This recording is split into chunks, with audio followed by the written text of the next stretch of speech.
जहां एक तरफ मालदीव छोटा सा मुस्लिम देश होकर भी भारत से भिड़ रहा है, वहीं दूसरी तरफ भारत की इकोनॉमी इतनी तेजी के साथ आगे बढ़ रही है कि वह चीन को भी टक्कर देने के लिए तैयार है। क्योंकि अगर देखा जाए तो अयोध्या में राम मंदिर निर्माण होने के कारण भारत की इकोनॉमी काफी तेजी के साथ बूस्ट करना शुरू कर चुकी है और इस समय राम मंदिर की प्राण प्रतिष्ठा सफलतापूर्वक हो गई है और अब इसे आम जनता के लिए भी खोल दिया गया है। यहां तक कि अयोध्या में राम मंदिर का निर्माण होने के कारण अयोध्या का एक्सपोर्ट मार्केट काफी तेजी के साथ आगे बढ़ा है। आपको बता दें कि बिजनेस स्टैंडर्ड की एक रिपोर्ट के मुताबिक अयोध्या से एक्सपोर्ट होने वाले प्रोडक्ट में 150% की बढ़ोतरी देखी गई है, जिसमें कोयला, कई प्रकार के पेपर्स और आयुर्वेदिक दवाएं शामिल हैं। वैसे देखा जाए तो इन सब के एक्सपोर्ट में तभी से बढ़ोतरी देखी गई जब राम मंदिर का निर्माण कार्य चल रहा था, लेकिन इस समय राम मंदिर की प्राण प्रतिष्ठा हो गई है और यह आम जनता के लिए भी चालू कर दिया गया है। जानकारी के लिए बता दें कि राम मंदिर दुनिया का तीसरा सबसे बड़ा मंदिर है, लेकिन यहाँ की जो व्यवस्था है वह अन्य मंदिरों की अपेक्षा कहीं ज्यादा है। यानी कि कुल मिलाकर राम मंदिर के कारण अयोध्या में एक बड़ी मात्रा में टूरिस्ट आने वाले हैं और इन टूरिस्ट को जो वीआईपी सुविधा देने के लिए व्यवस्था बनाई गई है, उससे भारत की इकोनॉमी में एक बहुत बड़ा योगदान होने वाला है। और जिस तेजी के साथ भारत की इकोनॉमी बढ़ना शुरू हुई है, उसे चीन भी जल्द ही पीछे हटने वाला है। और मालदीव, जो कि छोटा सा देश होकर भी भारत के बजाय चीन के साथ हाथ मिला लिया है, अब मालदीव को चीन से लेने की बजाय देने पड़ सकते हैं। पूरी डेवलपमेंट क्या है इस वीडियो में समझते हैं, लेकिन आगे बढ़ने से पहले भारत की इकोनॉमी जिस तरह से चीन को टक्कर देने वाली है, उसके लिए इस वीडियो को एक लाइक जरूर करें। इसी तरह और भी नॉलेजेबल वीडियो के लिए चैनल को सब्सक्राइब जरूर करें। असल में हुआ यह है कि अयोध्या में राम मंदिर बन जाने के कारण अयोध्या के एक्सपोर्ट मार्केट में तेजी से उछाल देखने को मिल रहा है। बिजनेस स्टैंडर्ड की एक रिपोर्ट के मुताबिक पिछली साल अपेक्षा 2023 में 150% की बढ़ोतरी देखने को मिली है, लेकिन इस साल यानी कि 2024 में यह और भी ज्यादा बढ़ने वाली है।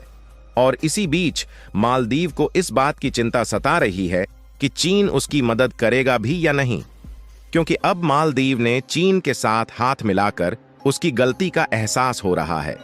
मालदीव यह सोच रहा था कि चीन के साथ हाथ मिलाकर भारत से दुश्मनी कर लेगा तो चीन उसकी हमेशा मदद करता रहेगा, लेकिन मालदीव ने चीन के साथ हाथ मिलाकर जो गलती करी है उसका अंजाम अब खुद ही भुगतने वाला है।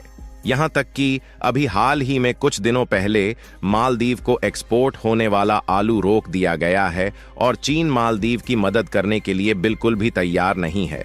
और कुछ ऐसे प्रोजेक्ट हैं जिनको भारत मालदीव में सेटअप करने की तैयारी बना रहा था, लेकिन उसको भी दूसरे देशों में शिफ्ट कर दिया गया है। और अभी तो भारत ने मालदीव के खिलाफ पहला कदम बढ़ाया है।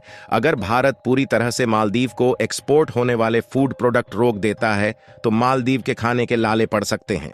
जहां एक तरफ भारत लक्षद्वीप को अच्छा टूरिस्ट सेक्टर बनाने के लिए भारी मात्रा में इन्वेस्ट कर रहा है, जिसमें इजरायल ने भी वाटर रिफाइनिंग इंफ्रास्ट्रक्चर को तैयार करना शुरू कर दिया है, वहीं दूसरी तरफ भारत के अयोध्या में राम मंदिर का निर्माण कार्य पूरा हो चुका है।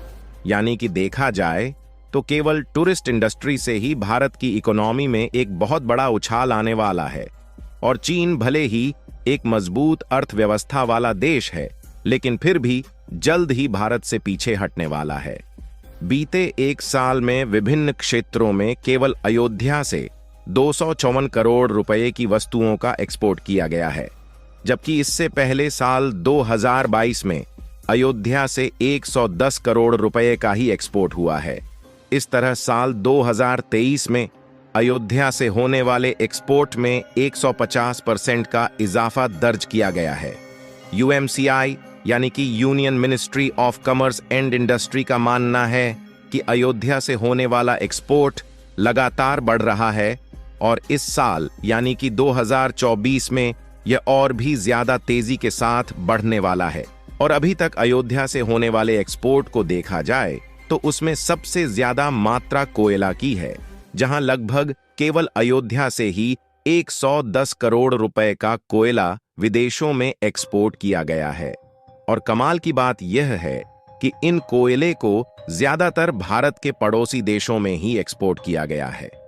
और इन देशों के साथ भारत ने ऑलरेडी FTA यानी कि फ्री ट्रेड एग्रीमेंट साइन किया हुआ है, जिससे एक्सपोर्ट ड्यूटी पे नहीं करना होता है।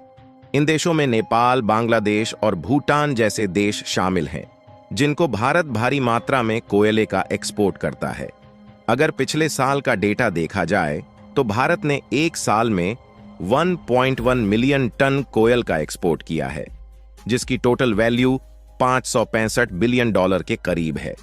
यानी कि आप देख सकते हैं कि भारत केवल कोयले का एक्सपोर्ट करके एक बड़ी मात्रा में प्रॉफिट जनरेट करता है। और जिस तरह से भारत की इकोनॉमी तेजी के साथ आगे बढ़ रही है, वैसे वैसे मालदीव को भारत से दुश्मनी लेने का पछतावा हो रहा है। और भले ही मालदीव के राष्ट्रपति मोहम्मद मुइज्जू ने चीन के साथ हाथ मिला लिया है, लेकिन अब उनको भी इस बात का अंदाजा हो चुका है कि उन्होंने कितनी बड़ी गलती की है। इसके अलावा जब से भारत के खिलाफ मालदीव और चीन मिलकर खिचड़ी पकाना शुरू किए हैं, तो भारत ने डायरेक्टली नहीं लेकिन इनडायरेक्टली चीन और मालदीव पर एक्शन लेने की प्रक्रिया को शुरू कर दिया है।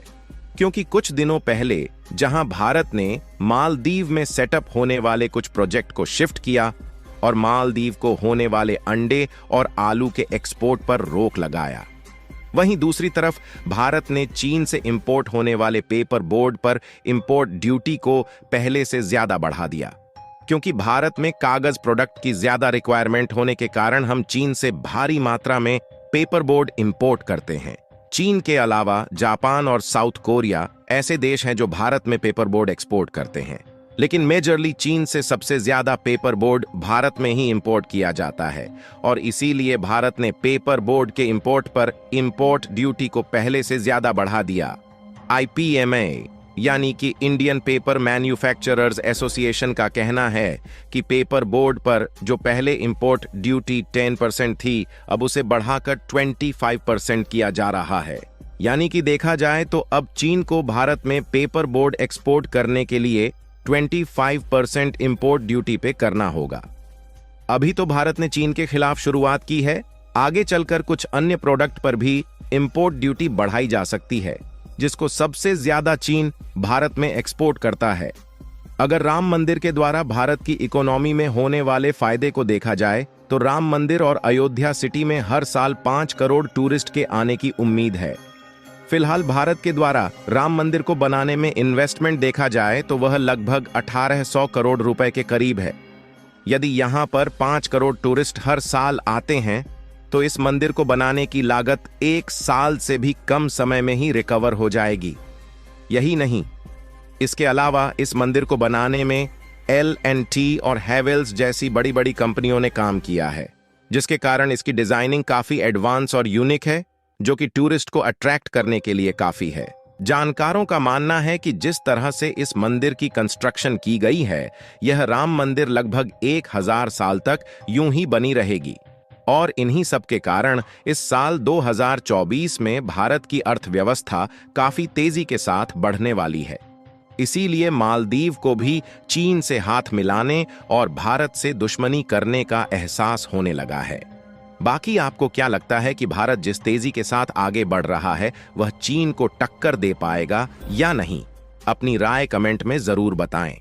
भारत की इकोनॉमी में राम मंदिर का एक बहुत बड़ा योगदान होने जा रहा है।